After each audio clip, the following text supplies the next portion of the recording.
السلام عليكم، ان شاء الله تكونوا كامل لاباس وتكونوا كامل بيان. جبت لكم اليوم وصفه الكفتاجي التونسي. امان توانسه، الا غلط في الوصفه سامحوني. الا راكي مهتمه لا فيديو تبعي معايا حتى الاخر.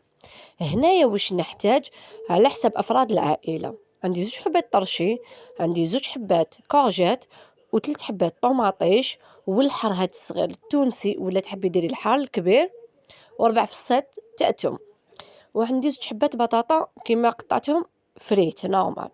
هنايا الكفتاجي التونسي الحاجه المليحه فيه نقلو كلش في مقله واحده. هنا درت الزيت تاعي تسخن وراني نقلي في البطاطا.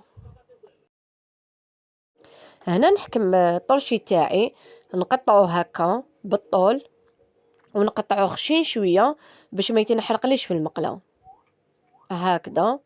وانت قطعي كيما تحبي هكذا. نكملو كامل الكميه تاع الطرشي. صدقوني هاد الاكله سهله وتمتم توجد، والبنه ما نحكوش عليها بزاف بنينه. هنايا نجوزو للكارجات، انا قطعتها هكا بالطول وقطعتها ملحمه كيما قلت لكم كيما وريت لكم في الطرشي باش ما تنحرقليش في المقله. نكملوا الكميه تاع الكارجات هكذا، ودوكا نجوزو للطوماطيش. هنا كيما قلت لكم درت 3 حبات تاع طوماطيش، نقطعوهم هكا دوائر كيما راكم تشوفوا.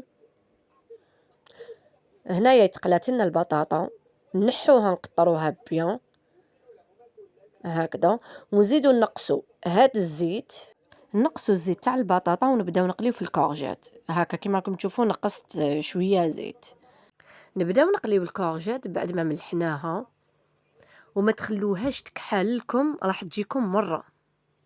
هاي لك الكورجات تاعي بعد ما اتقلت وراهي طريه هكذا، نحوها كامل من المقله ونقطروها هكا، ونحكموا ان ريسيبيون ولا تبسي كبير. نبداو نحطوا الكورجيت باسكو الخضره كامله راح نقلوها، راح نديروها كامل في تبسي واحد. ودوكا نبداو نقليو الطرشي تاني بعد ما ملحناه كيما قلت لكم. اللي نقلوها نحطوها في هذاك الريسيبيون ولا هذاك التبسي الكبير اللي راح نديروه هكذا. نزيدو نحو هذاك الطرشي، وماشي تقولوا لي راهو بقشور ولازم نقوه، ما تنقي ما والو، هذا هو الكفتاجي التونسي. نزيدو في لو ميم مقله نزيدو نقلو هذيك الطوماطيش، وانايا الطوماطيش هي اللي فزت لي الزيت وكحلت لي كاع المقله.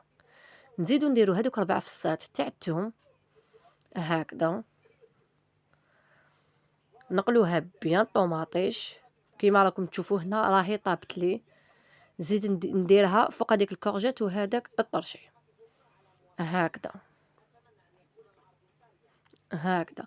هنا كيما راكم تشوفوا قلت لكم الطوماطيش كحلت لي كامل المقله. زدت درت هذوك 3 ريسان تاع الحار وجاني بزاف حار. هنا بدلت المقله نورمالمون البيض ونقليه في نفس المقله اللي قليت فيها هذيك الخضره، بصح الطوماطيش كحلت لي كامل الزيت والمقله تاعي. لو كان قليت تما راه البيض تاعي يجيني كاع كحل. درت مقله صغيره وراني ندير في لي زو بلا هكذا. انا درت 3 حبات بيض، نتيا ديري على حسب افراد العائله تاعك هكذا. هاي لك هنايا بعد ما كملت كامل قليت كلش درتهم في تبسي كبير، ونبداو دوكا بزوج مواس نبداو نقطعو فيهم هكذا، وما تقطريهم وحدهم ما والو، ديريكتومون من المقله ديريهم هكا في تبسي ولا ان ريسيبيون يكون كبير، ما مشاحين يتلقوا بزاف الزيت. نكملوا نعبزوهم هكا كامل. هنا بعد ما كملت قطعتهم كامل درت لهم شويه حشيش وملعقه كبيره تاع زيت الزيتون، زيت زيتون كيما تحبيها نتيا. هاي لك هنا بعد ما خلطتهم كامل والملح كان مليح ما زدت لهمش الملح، نحطوا هذاك الفخيت فوقهم هكذا، ونزيدوا هذاك البيض نحطوه فوق لي فخيت. وإلا حبيتي تقدري تزيدي معها الزيتون كحل، انا ما كانش متوفر عندي الزيتون دونك ما درتوش. هكا نزيدوا هذاك البيض ونزيدوا شويه تاع حشيش. والكفتاجي التونسي راهو واجد وبالصحة والراحة. ان شاء الله تكون عجبكم الفيديو تاعي تاع اليوم. وما تنساونيش البنات بالجام وابوني وبارطاجيوها مع كامل حبابكم. نتلاقوا في فيديو جديد مع وصفة جديدة ونقولكم سلام وبالصحة والراحة.